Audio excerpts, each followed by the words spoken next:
Awesome. We are live. My name is Dr. Sharnael Wolverton. This is Swiftfire True TV. Today I have a couple guests. We're going to do a little panel vent kind of deal. And I was going to talk to these guys individually and sort of did a little bit via text and then realized maybe I'm not the only one feeling what I'm feeling. And maybe this would be a good therapeutic discussion amongst everybody, because maybe you guys out there watching may not feel or may feel the same way or not, and not feel as crazy knowing that other people are feeling the same thing. So I'm very happy and excited to have Megan Rose on with us again today. Hi. Hello. And we have not Seatbelt Psychic, but Craig in the car walker.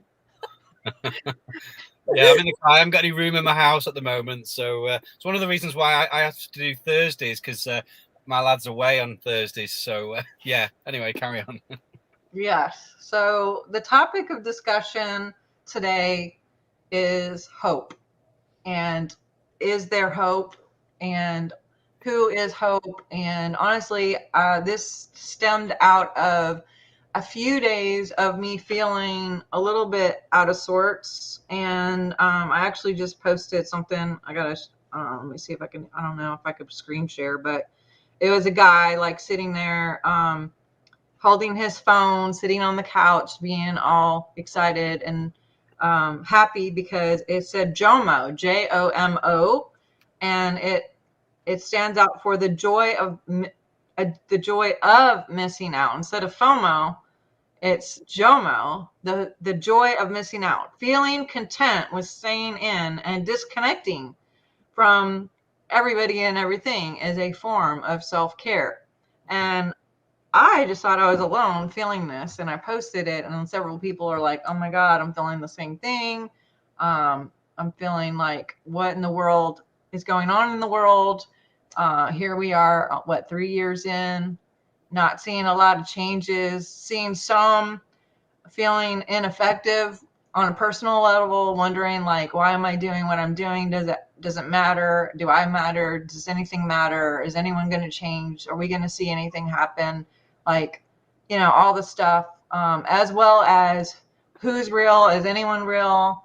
As we find out more about other people that maybe we've been following or put on a pedestal or think someone's awesome, and then we're like, shit, you too. And it's like another like disappointment after disappointment of realizing the flaws and or disinformation on purpose, sometimes not on purpose, all the emotional things that go with it. I know Craig and I come from a ministry background, and we're in a certain circles where it was like, we love these people. We got their books, we did meetings with them, traveled. I stood on stages with these guys and flew with them all over the world and did conference speaking. And then, you meet them and it's like, gross. I don't, it's so disappointing whenever you actually be around them and see that they're not the same people. And I go home and burn all their books, and I'm just like, whatever. Finally left that movement. Not just because of the misrepresentation or lack of integrity, but also because I don't even believe any of that anymore. And I'm just at this whole new place of like, what do I believe? Who am I? Where do I fit in? Do I even fit in? Should I even try? Mm-hmm. Should I just be JOMO and like get off the internet and just stay outside with my dogs and my trees and my berries and water, or like what the heck? So I'm seeing that there's a lot of people in the comments who are like all similar having situations. So I would love to hear your comments on this. I mean, I've kind of been feeling the same way. I was scrolling through Telegram, I'll have my coffee in the morning. I'm scrolling through Telegram about like the news and the awakening news. I'm like, don't care, don't care about this post, don't care about that post. And I actually made a video the other day, but I didn't post it, about authenticity, but how a lot of people, and we can use people in like maybe in the YouTube community or people who have written books or just like idols. Idols are meant to fall. None of us are supposed to be idolized by anybody at all. and because it doesn't serve humanity. So I think, but I've had experiences with people that have totally turned out to be not who I thought they were. And I'm just like, man, you know, it's like you feel disappointed or like let down, kind of, you know what I mean?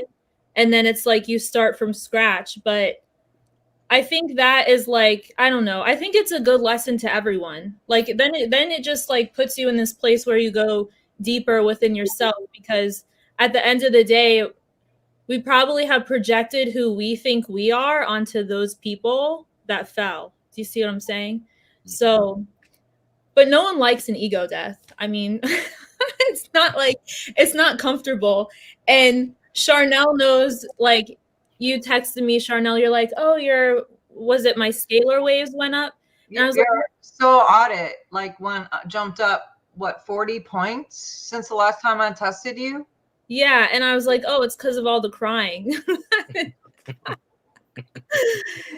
I like have so like growing up, I was someone like my family, it was like not really not acceptable to cry, but it was like not a thing, like we didn't cry.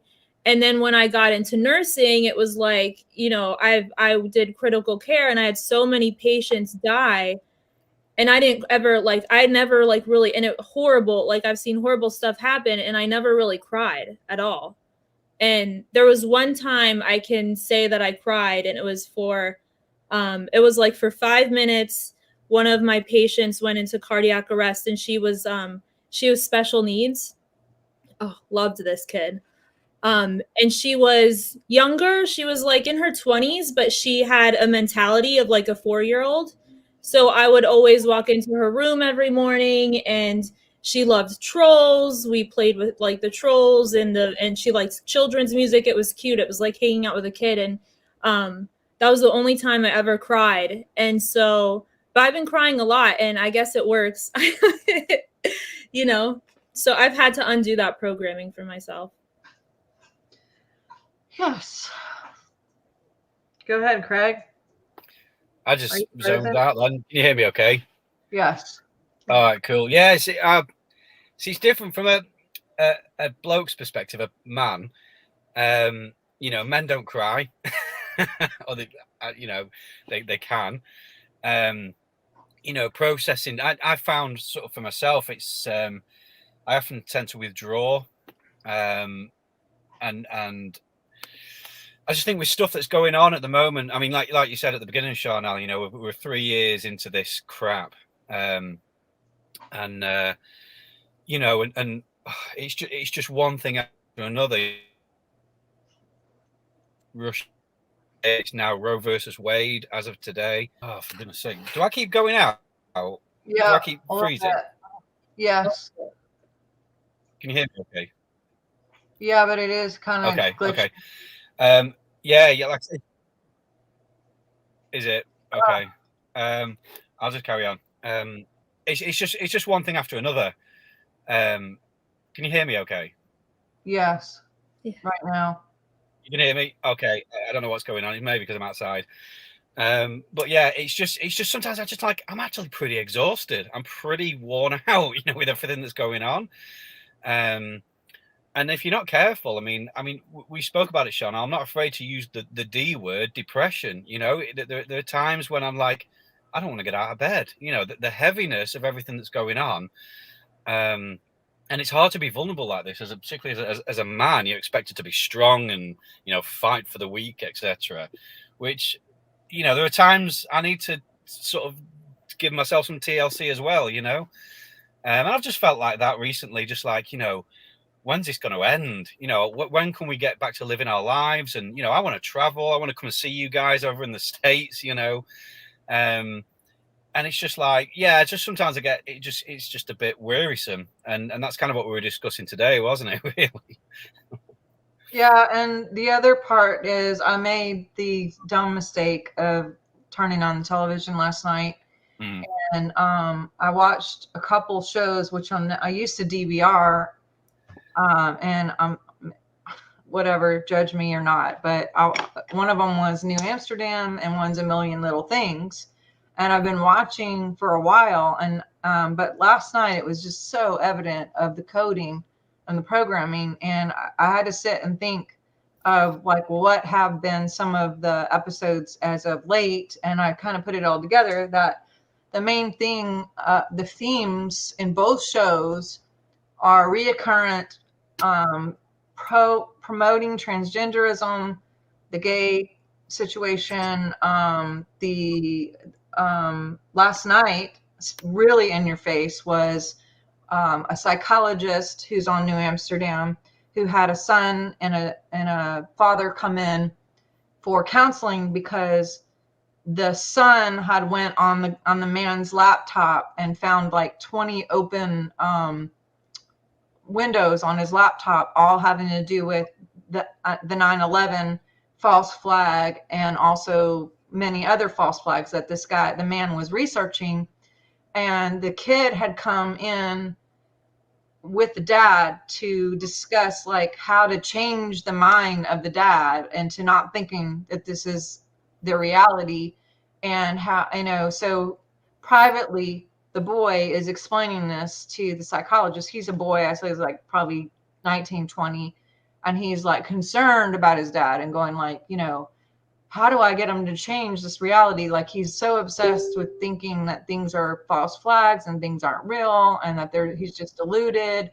And the doctor tells him, you can't change him. There's no way. And the kid says, well, it's like he's in a cult. And the psychologist says, no, it's not a cult actually, because normally a cult would have a leader. This is worse because we as psychologists don't know what's going on, because this is a mass hysteria over the internet that's happening now. And all of us as psychologists are having trouble dealing with these people who are in this delusion and how sick it is. And the end result was that the guy actually told him, you can either not talk about it with your dad and not make it a thing and just be a son and keep the relationship, or you can keep fighting to try to convince him that this isn't true, and that he would probably never win his dad over to believing that the truth is the truth.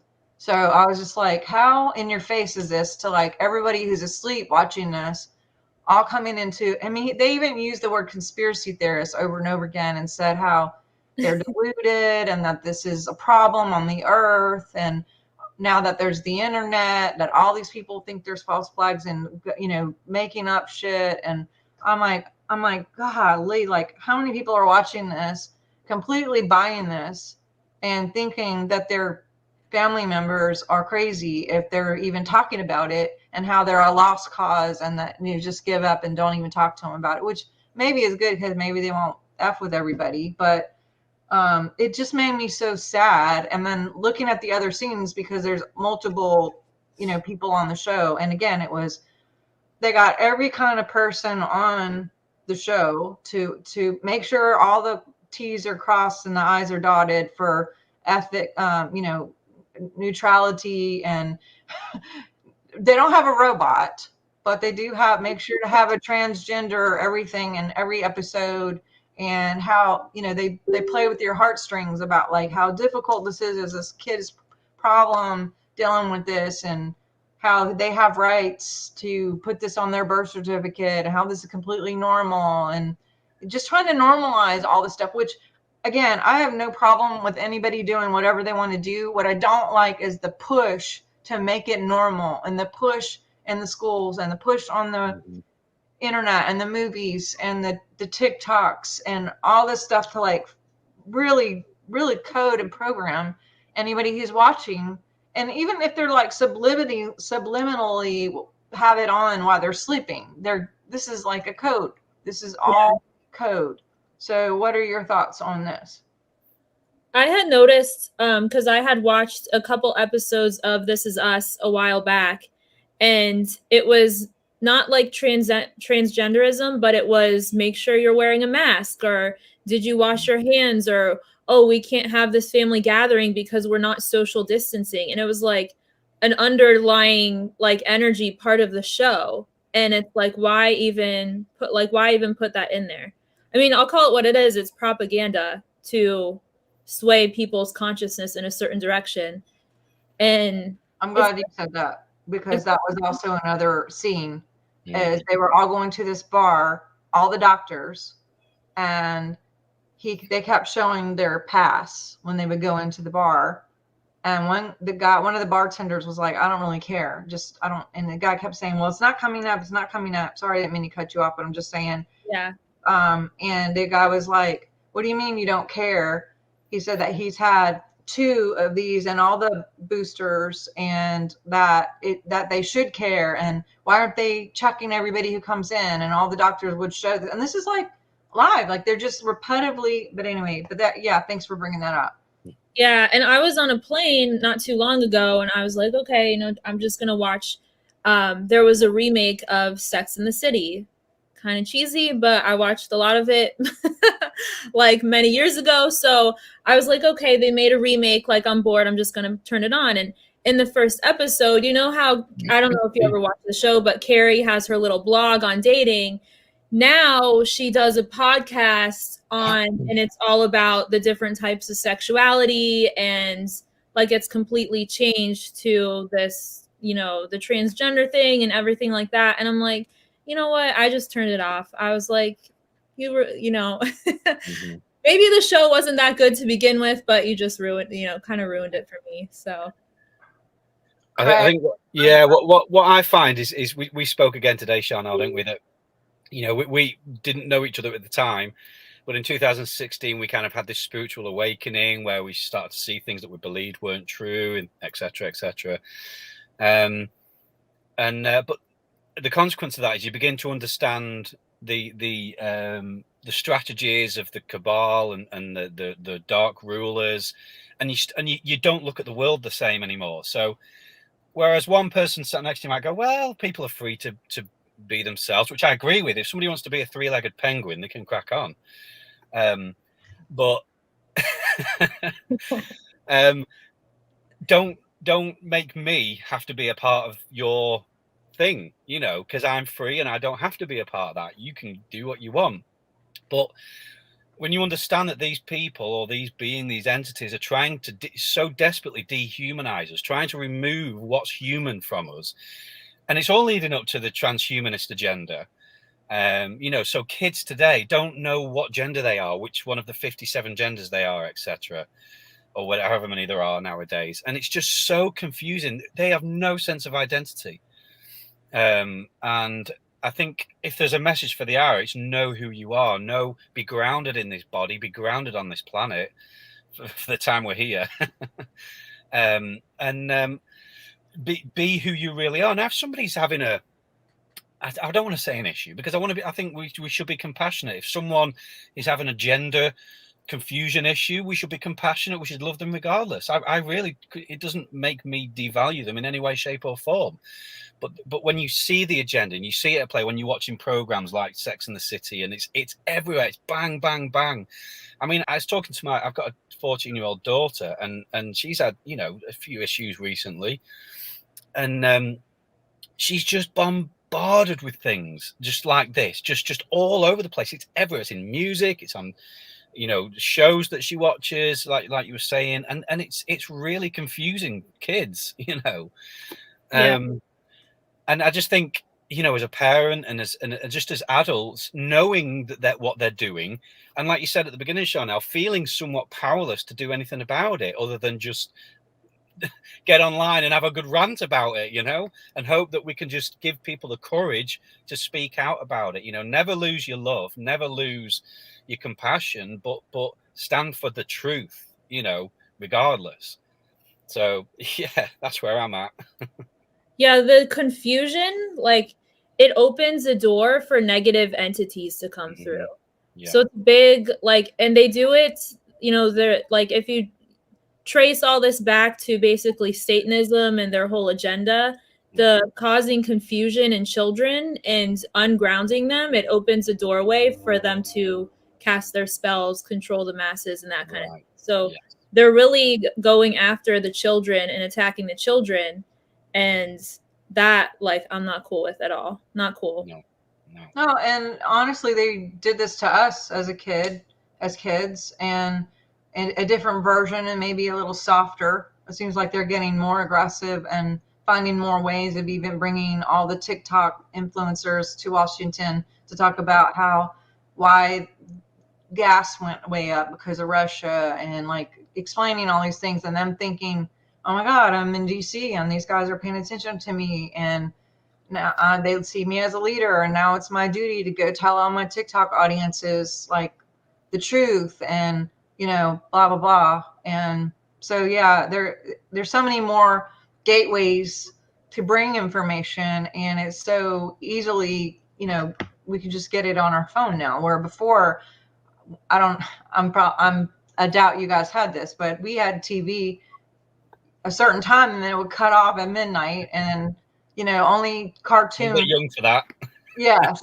Only cartoons came on from like 3 to 5 or Saturday morning, and that was your cartoon time. Now we can get mass cartoons on multiple channels anytime, and or stream and deep, so people can pump it in wherever, all the different ways through platforms of your choice, constantly 24 hours a day if you were staying up that long.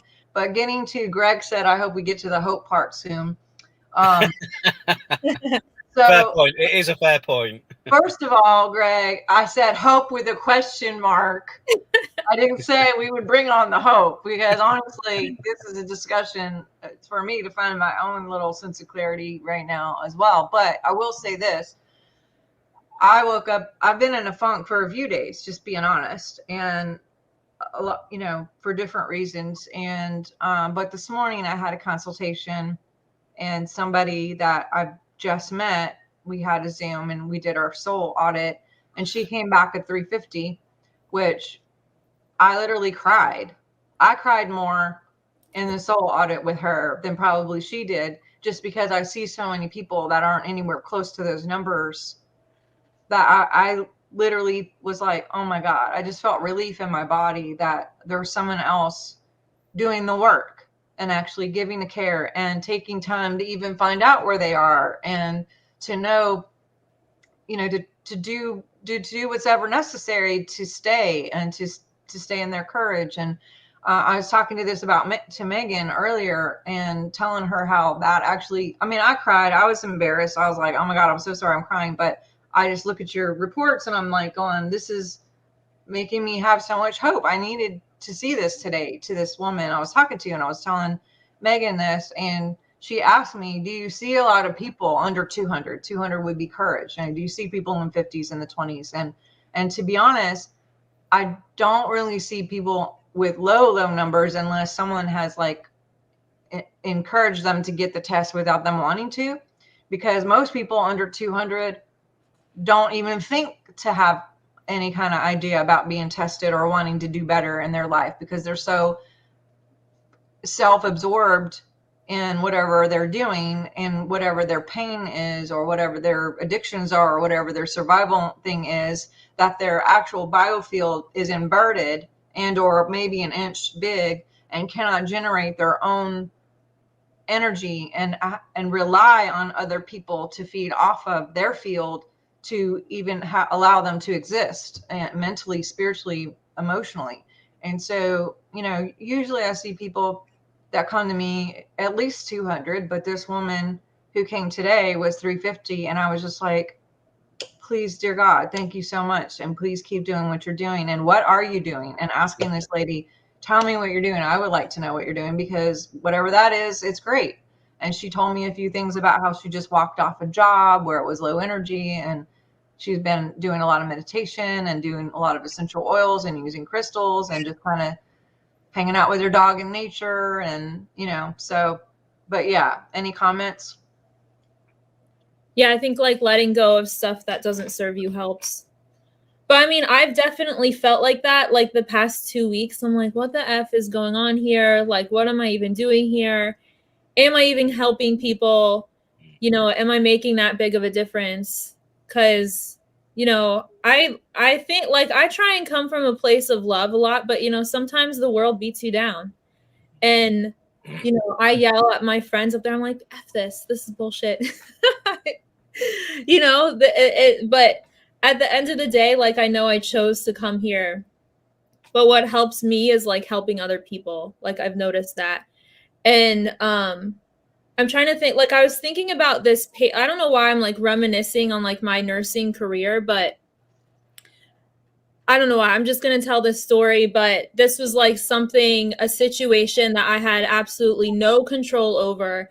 And this can tie into hope too. But basically, I was working on a floor, and I had an open bed. So the charge nurse was like, you know, Megan, you're going to get the next patient. And I was like, oh, you know, it's like I'm almost done with my shift, but, you know, fine. I got my bed ready. And I start looking through the patient's chart, getting ready, like seeing what he would need. And I start reading the nursing notes from the night before. And they're like, patient throwing himself over the bed, stating he can't breathe, increased his oxygen from 2 liters to 6 liters, PRN, anxiety med given. And I was like, but why is he requiring more oxygen? Like, he's sinus tach on the monitor. Did you get an EKG? Like, none of that was done. Is he having chest pain? He's on the cardiac floor. And then they got like, so nothing was done. And he's like throwing himself over the bed, and the nurse thought he was anxious. And I'm like, oh, like this isn't good. And then I start looking through his labs, and his lactic acid like tripled overnight, which means like he has a lack of oxygen for a long period of time. And then I see a cath lab order. I'm like, okay, good. The cardiologist took him to cath lab. And so I get on the phone with the nurse, and I'm like, hey, you know, what's going on with the patient? She's like, oh, this cardiologist wants to send him to you before he gets worse. And I was like, did he give you orders? Like, what's going on? She goes, no. And I said, okay, just stay there with the patient. I'm going to come to you. You need to call ICU. We need to call rapid response. There's something wrong with him. And she was like, well, they're already on their way. And I'm like, okay. And like, you know, if you're a nurse, like, you know, it's bad if they're already sending the patient to you before you even get report or talk to that nurse. So he comes, I'll never forget this. He comes rolling through the door, rolling around in bed like this. And people, before they die, like they tend to want to move. It's like a fight or flight syndrome. Like they want to move around and get out of bed sometimes. And he's gray in the face, and he's diaphoretic, sweating and heaving. And I just remember he had a little nasal cannula on, and I'm thinking like, oh, I need to get him a non-rebreather, which is a different type of oxygen mask. And I said to the nurse, I was like, what's going on with him? She goes, oh, he just has to have a bowel movement. And there's like a saying in nursing, like everyone shits the bed before they die. Right. And I'm like, he has to have a bowel movement because he's dying. I'm like, I've never seen a patient just look like this. So I told the nurse assistant, I was like, you know, call the residents, get everyone here. And, you know, we're trying to get an EKG, and he's sweating so bad that, you know, the leads wouldn't even stick to him. And it just, honestly, it was a crapshoot. It was like, it was an emergency. And I just remember looking at him, and I was like, we're going to stick a tube down your throat to help you breathe. Like, you're going to be okay. Even though I knew like he probably wasn't going to be okay. I was like, is that okay with you? He's like, yes. Like, I've never had a patient beg me to like be intubated before. And he lost, like he passed away, he crossed over. But anyways, the reason why I'm turning that into hope is because that was the second time I cried in nursing, because that was on Thanksgiving. I remember driving home, I'm like bawling. There was nothing I could do for him. And there was a ton of other stuff, like with his case, like medical errors that went wrong. And I just like remembered, like I promised myself from that day, like if there's anything I could do for somebody and like prevent them from going through that and in my nurse career, then I would. And so that was something positive that came out of like a horrible experience. It made me a better nurse. And like ever since then, like combing over every note, everything. But yeah, I felt helpless. But then I made this video yesterday about transmuting darkness or transforming energy. And that would be a good example of transforming the energy, taking something bad and turning it into good. So long story, but there it is. Well, and I think that where we're at least where I am, is like trying to remember what it is that we can change, you know, even if it's just like one person at a time or one post at a time or one interaction at the gas station or Walmart or the post office, to literally smile to, you know, at someone. And or like, just I made an appointment for myself this morning, and whenever I talk to anyone in customer service, I'm always like, hey, I need to do this, blah blah blah, and by the way, how are you?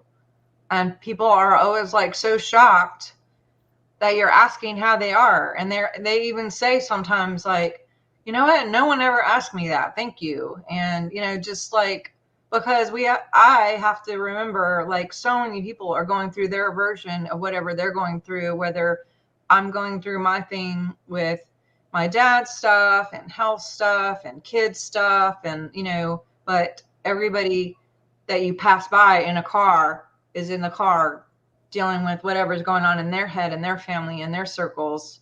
And it's just like on and on and on. And so just to give hope any place you can and sprinkle a smile or a love or some positive encouragement anywhere is a big pump too, you know, just holding space for people, you know, literally, of just, even when things are crazy all around, that you're just a space holder of love. Even if you feel like you're falling apart and crying, at least it's because you care and you're concerned, and it's not out of like hate and I want to kill everybody, cancel, and you know what I mean? It's just, I don't know if I'm making sense, but yeah, I went through that same few days of just like, does anything matter? Like, am I making a difference? Does anyone even watch anything that I do? And does that help anyone? Or is just the, so like, do I stop? Like, what's real? Who's real? I mean, Craig sent me a person this morning, and this lady, you know, is claiming to have experiences, and she may be having them, but she's using like sexuality, like in a really distorted way, to get people to her Patreon, and like literally almost half naked on her pictures showing and stuff. And I was just like, is this like our, and he's telling me like, there's a lot of people in our circles who are having her on the show and blah, blah, blah. And what do you think? And I'm just like, people are literally going to her. Like, is that for real? Like, that's who they're attracted to. And I'm no judgment at all, but it's just like, it's sad to me. It just honestly made me upset, like sad that this is a spiritual group and that sexuality has to be a thing to get patrons, or to like, why, you know, does she even know that she's being used? Is she that like programmed to do whatever she's doing, or does she know what she's doing? Like, you know what I mean? I don't know if I'm making sense, but Craig, what do you? Yeah, no, you're making perfect sense to me, Sharnael. Yeah, like I say, I think it is important to focus on a little bit of hope here, because it's good to have a vent. And I think talking like this, it's good. You know, I think sometimes when you're sort of in the public and things, people think, oh, they've got it all together. We're all the same. We're all one, you know. But I think, you know, in the grand scheme of things, I'm so grateful for people like yourselves who tell the stories, and that there is a much, much bigger picture going on than what we view on social media and the TV, if people watch the TV and the news and the media. You know, there is a massive, massive shift going on right now in the consciousness of humanity, and with our galactic friends who are coming to help us. Obviously, they're not going to do it for us. And I think that's part of the thing as well, certainly from where we've come from, Sharnael, this whole idea that, you know, Jesus is going to come and do it all for us, or whoever people may worship or whatever. We're here now to do it. We've incarnated. We agreed to come here to sort this crap out, and it's an inside job and an outside job. You know, we have to deal with our crap on the inside, and I feel no condemnation in feeling down sometimes, because I think, well, something's obviously been filtered out. You know, and I just have to sort of get a bit retrospective. And I love meditation. You know, I meditate. I try daily. You know, sometimes just half an hour. You know, and it's just sometimes something will just crop up. I'm like, oh, that's it. Like I'll have a moment of inspiration, you know. I'll realize, like, I'll be able to identify the problem, because I think that's half the issue is people don't know why they feel like this. It's like, I get up in the morning, why do I feel so bad, you know? And I think sometimes, you know, we talk a lot about energy and stuff like this and things that are going on in the world, and I think that plays a part. But for me personally, I don't want to live a life affected by what's going on outside of me. You know, I should be the one influencing the world outside of me, you know. Yeah. And there's no condemnation with that if we're struggling, because we all struggle, you know. But just to remember to recenter, get in that place within, you know, the simplicity of oneness, and you know, for me, that's what I do in meditation. I literally do nothing. I stop and do nothing. I don't meditate to do anything. And just remember, I'm already one. I'm one with our Creator. I'm one with all you, with everyone. Everything is one. And just to get in that kind of effortless flow of life. And for me, that's my practice. That's my spiritual practice. And yeah, I'm still Christ-centered. I'm not ashamed of that. You know, I still focus on the Christ within. You know, and I have relationship with things beyond, you know. I have experiences and what have you, you know. I'm talking to the choir here, aren't I? But you know what I mean. Yeah, someone just said, thank you. We've got to be authentic and just be honest about where we're at. And you know, very often I find our friends come and help us when we feel like crap. Sometimes I'll go in meditation and I'll come out of it half an hour later like a different person. Mm-hmm. So yeah, that's just what I would do do in this situation. Yeah, I was thinking as you're talking, like, love, like, agree with everything you say, basically. But there's a lot, like, in the spiritual community, there's a lot of unseen negative influences. So people don't realize that. And even the past few days, I like, because when I get energy coming in, like, there was this energy trying to make me angry at my friend. And I'm like, no, that's not mine. That's not for me, right? And like, how do you sort through all of that? And it's through meditation. But I was even thinking, you know, I get messages from people, Megan, when are we going to get an update from the ETs, blah, blah, blah. And I find like that information is helpful, but only to an extent, because we need to view them as equals. And they're kind of looking at us right now like, come on, like, are you guys going to step up to the plate? You know, like, they believe that we can do it, but we need to realize like we're just as cool as them, you know? And I think like in the community, there's been a lot of chaos and maybe distortion, and maybe idols have fallen because we need to view them as our brothers and sisters. And I even said this, you know, there's not supposed to be 1, 2, 3, 4 contactees talking about extraterrestrials. That doesn't do any good to the community, especially when there's thousands of us have our own connections. And how powerful would it be, like, if I could teach people to get in touch with themselves, they get in touch with their star families, and then we're all doing it together. It's a much larger, you know, positive energy source. And that's what I've like been grateful to learn maybe over like the past 6 months, is to inspire people to be who they are instead of talking about myself, because who cares? You know, but yeah, like a lot of unseen negative influences. And what I've noticed is I think that they, like the entities or whoever might be getting, the demons, whoever might be getting hungrier because they're kind of losing, like they know that like the end is near. And it's like they've got to have the last word kind of thing, even though, you know, that, you know, and so they're going to try and cause as much chaos, distortion, feed off the pain and trauma as possible.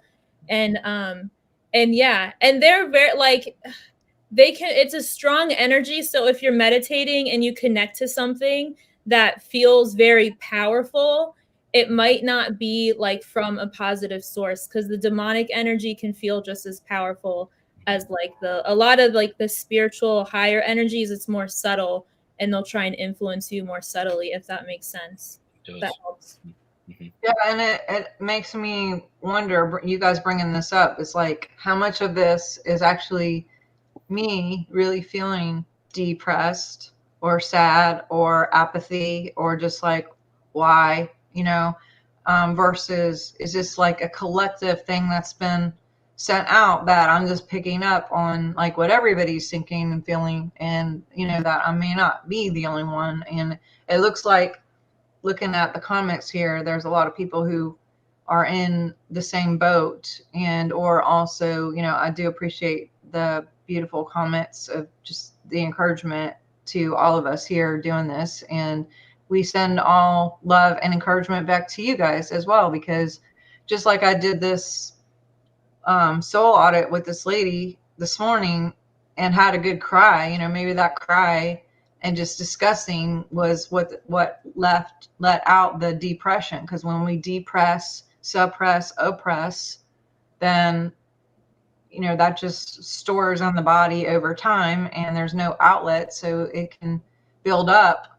And some things do not cleanse out of the body any other way except through tears. So again, we go back to tears of not only with what Megan said, but Craig said is, I actually did feel better after I had a good cry talking to this lady.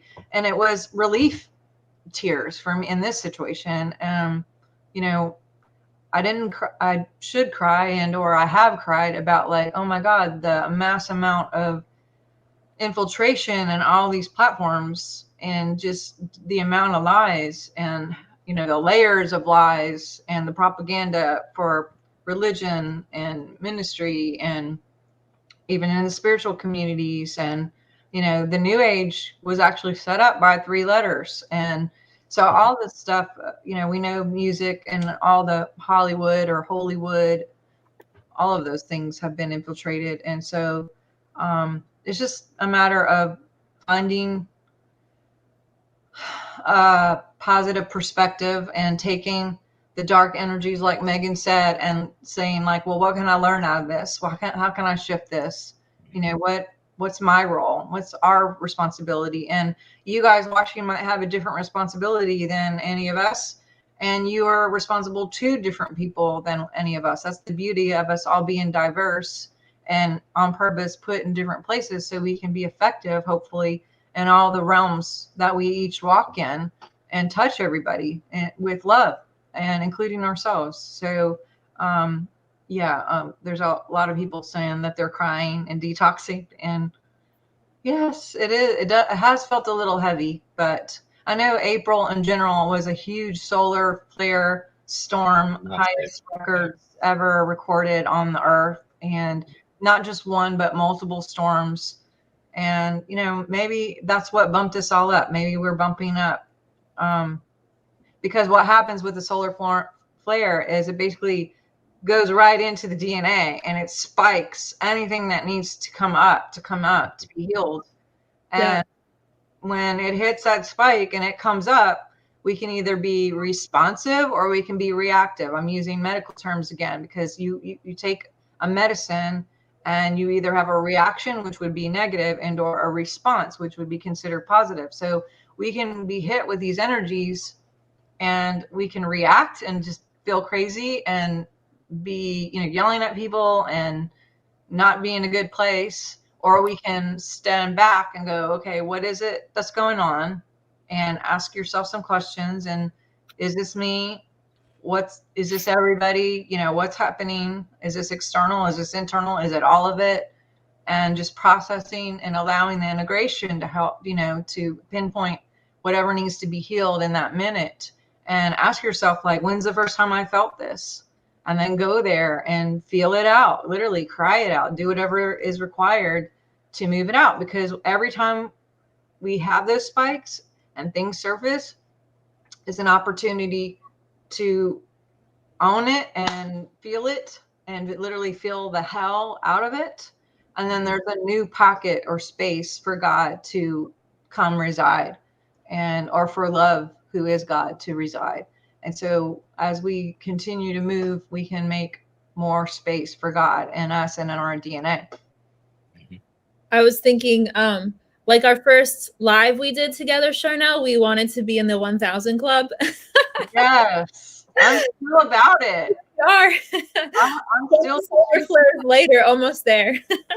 Or close, a little bit closer. Working on it. Yeah. We manifested it a little bit. all the crying. But this is kind of funny. Like, I'll tell people to make them laugh. I was like bawling my eyes out, right? And I'm like, the person I live with, they're like, my family is like, they're kind of normies, right? And I was like, and there's chemicals in the air and people are breathing them. They don't even know, their brains are fried. And I'm like bawling. I'm like, I can't deal with this. And they're like looking at me like, oh my God, we already knew she was crazy this whole time. What can we do for you, Megan? I'm like, just get me some ice cream. I'll be okay. Ice cream. Give me a sundae from McDonald's. Yeah, well, you know, because sugar is for grief.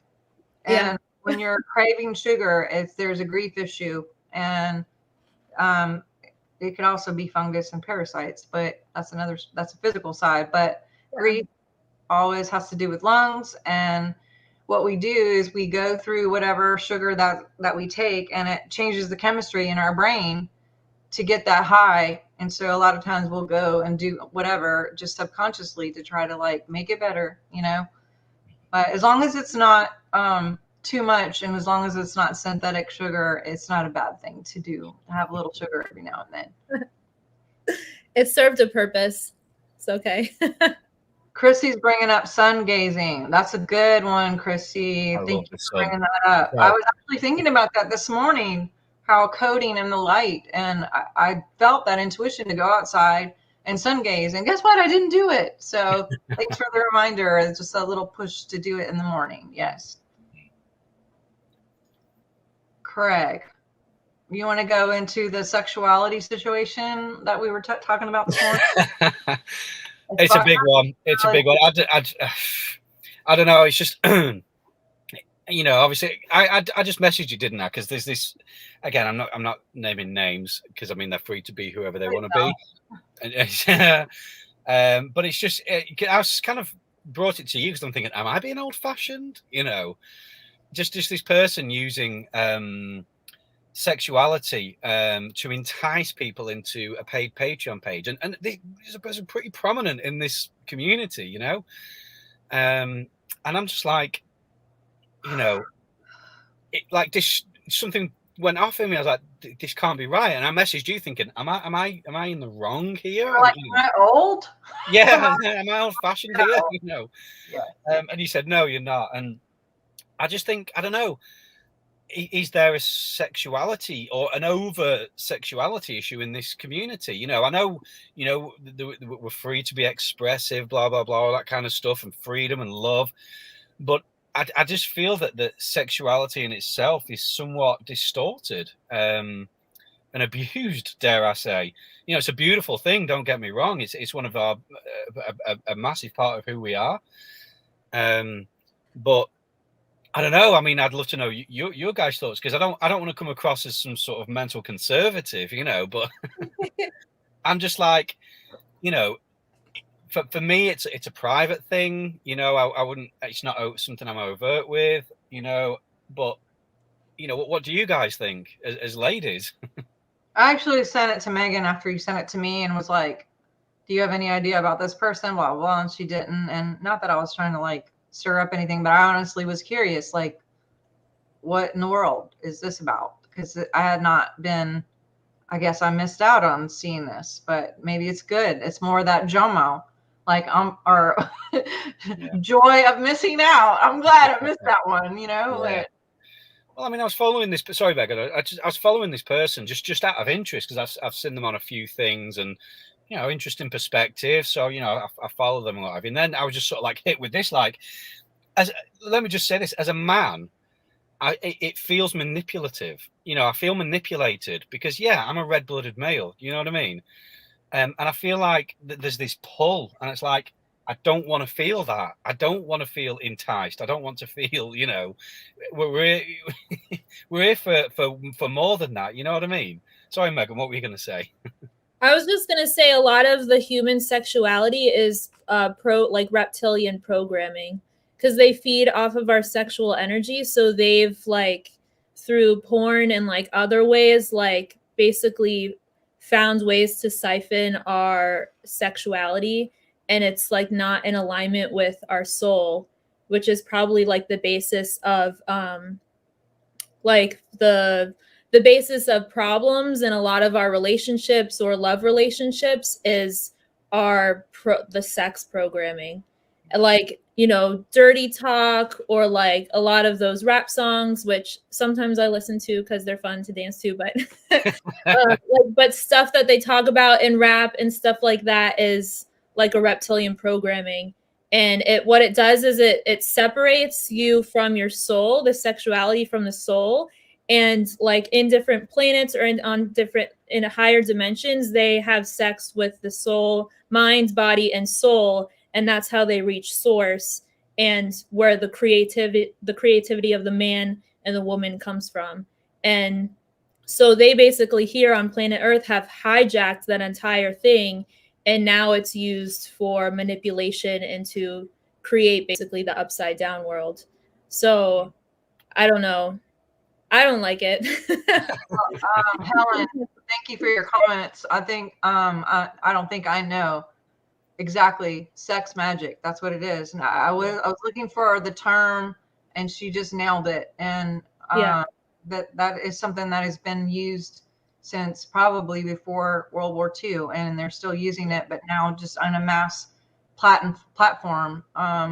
Because they used to use sex for exchange of information, because they would have a woman go as a spy, not just to get physical information, but the actual sex act would download information to the consciousness where they would know things, because as DNA records, right? So there's a DNA exchange, and then there's that recording, and then they can know things, especially if they're super psychic or prophetic in whatever way.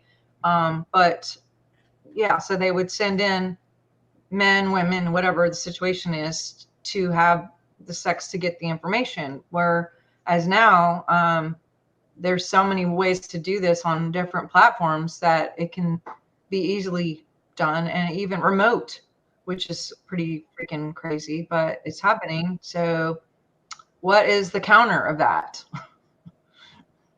Purity, light, love, meditation, sovereignty, self fucking control, you know, like self-control. I think that's the bottom line, isn't it? Just have some self-control.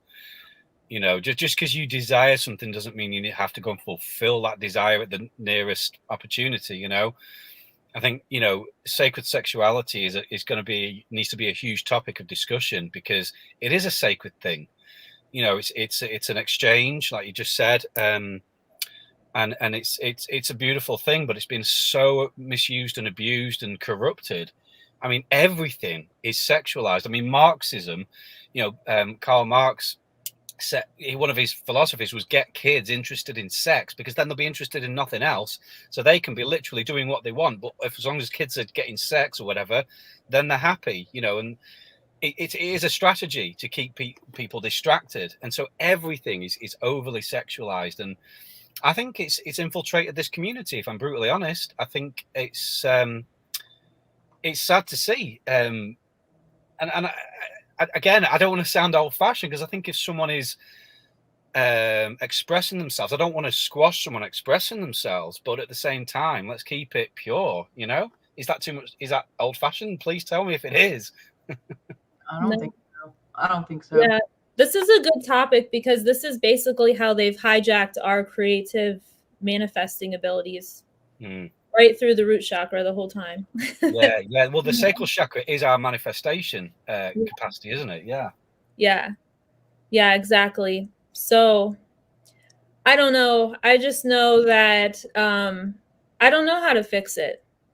I don't know. I guess just like Sharnael said, purity and self-control, because it's a very like siphoning energy that draws you in. That's why like all the teenage boys, they get addicted to porn, and then that's like then they have this programming, and then the women get drawn into it because they think that's what men want and that kind of thing.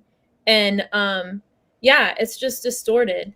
It's distorted. And then we're not looking at a soul or making love with a soul, or even making love. It's like we're using other words and using, you know, it's about body parts and stuff like that. So it's just, you know. Well, two things that I'll say, and then we'll wrap up, because I don't want to go too long when people are bored. But hopefully you guys aren't too bored. everybody watching. But we're covering a lot of things. We are. I wasn't planning on talking about all this stuff, No. but going back to willpower, will is 400,000 times stronger than spirit. We can actually override God's will by making choices. And so you can will your way into doing the right thing and making those choices. I talk a lot about that in my book because I kept having this recurring dream, and it kept saying, it's time to meet Will. It's time to meet Will. It's time to meet Will. And I'm like, who's Will? Like, what the heck? And I called my office and said, am I going to a conference regarding a Will or William or Billy or Bill? And everybody was like, we don't know. Do I have a consultation with anyone? Am I about to meet a Will? Like, what's going on? And then I went to Dr. Lucky and had a consultation with him about some things. And he was telling me to go into the mirror and to say things like, I will that I'm beautiful. I will that I'm loved. I will that I have destiny, da, da, da, da, because he said your will override like anything, and it has more power. So we can actually just say, no, it's okay. No, I'm not going to look at that. I'm not going to watch that. I'm not going to listen to that. I'm not going to answer that phone call. I'm not going to fight with this person trying to entice me. All the things you could just say, no, it's okay to say no. And, but the other thing I was going to say is with that DNA exchange, if you are trying to upgrade, it's going to be more difficult for anyone who's had multiple partners to upgrade because you carry everyone's DNA with you forever. And that will even show up on an autopsy of how many partners, who they were. And, you can actually test if you went that far and tested the blood in comparison with all the partners. They say, oh, that's a match, that's a match, that's a match, that's a match. So as you are pushing, trying, whatever, choosing to upgrade, it may feel extra difficult or challenging because you're moving up and trying to bring everyone up with you. And some people may not want to go with you. And so it can feel hard in the upgrade if you have multiple exchanges like that. And so my advice, call it old fashioned or sacred or holy, is, one person, find that person and figure it out. And, whatever marriage is, that's a whole nother topic. But, there are people that would be good for you and where there is an equal yoke. And I don't want to throw in like biblical stuff, but also even with scanning people, I'm drawn to people who have numbers like me. And if you have numbers on the 50s and the 100s, you're going to collect and be drawn to drama and apathy and addictions and shame and pride and all of those things because that's where you're at and you only get what you are. So I make a point on purpose to follow people who are 500 and above and read their books and listen to that music and do whatever. And Craig and I are actually working on a project. I don't know if I should say it. Can I say it? Okay, never mind. To raise the vibration through that project. So yeah, more on that in the future. But any comments? I had a brain fart. Go ahead, Craig. You can go first.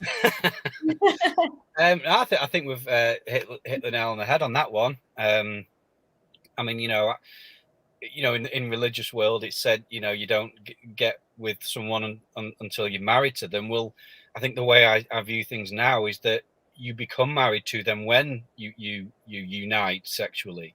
It's literally a union of spirit, soul, and body. That is the marriage. I think there's a difference between a wedding and a marriage. It's just the way I see things now.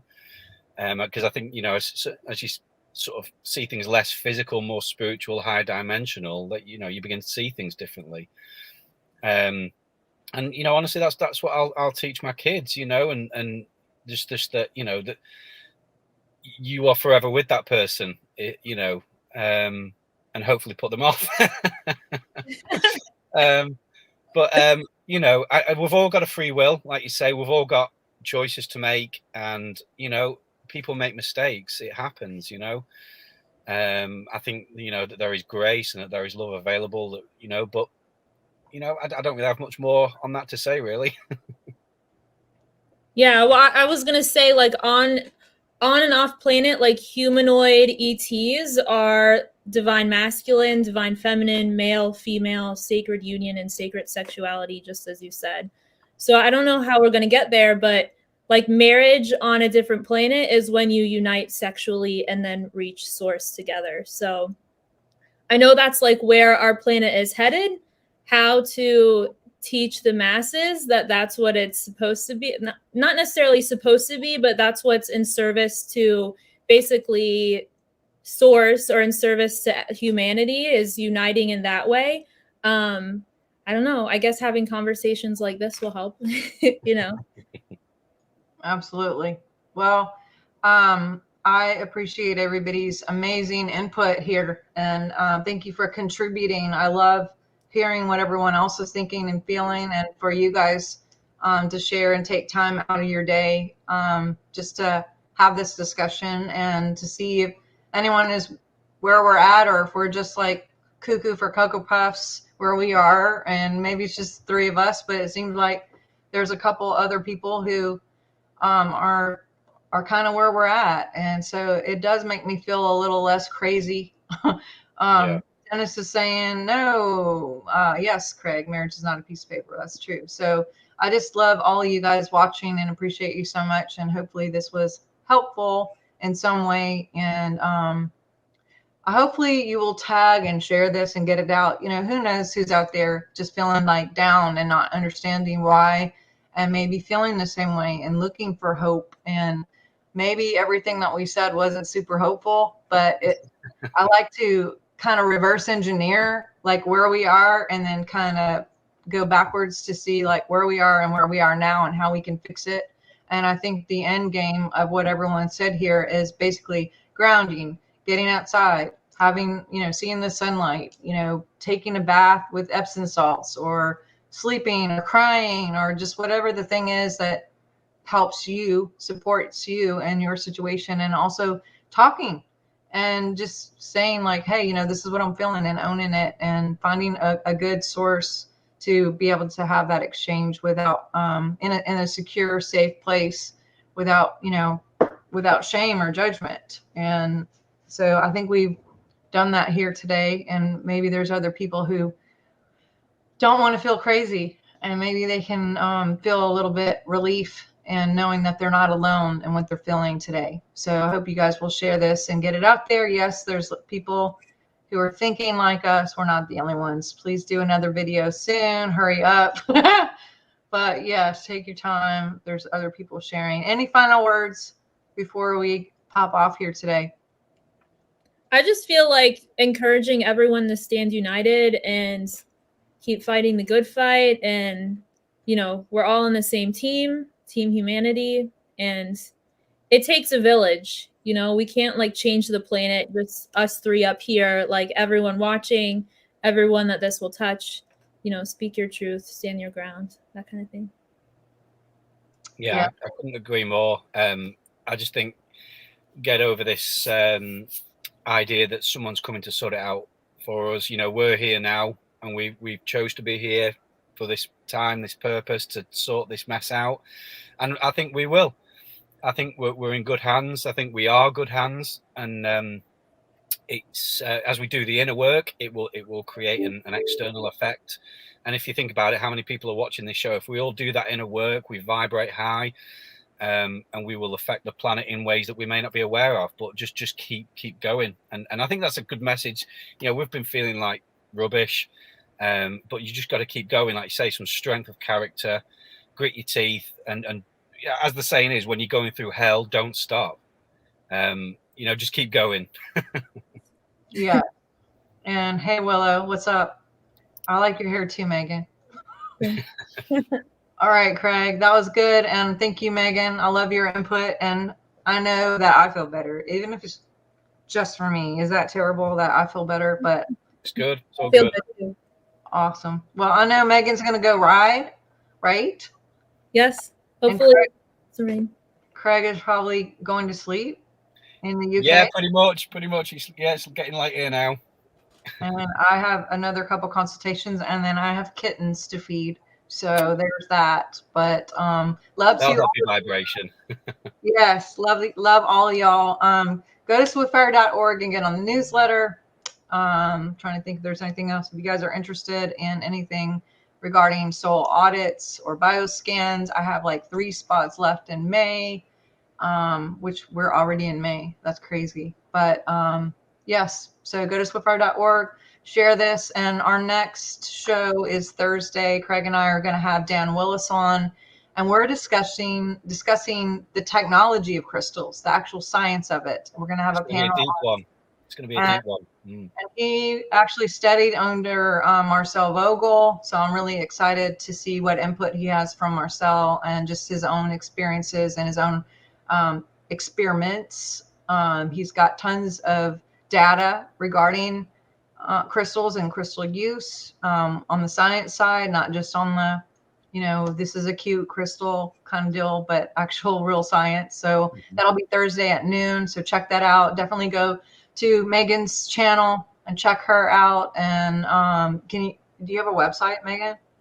Yeah, my website is meganrosemedium.com.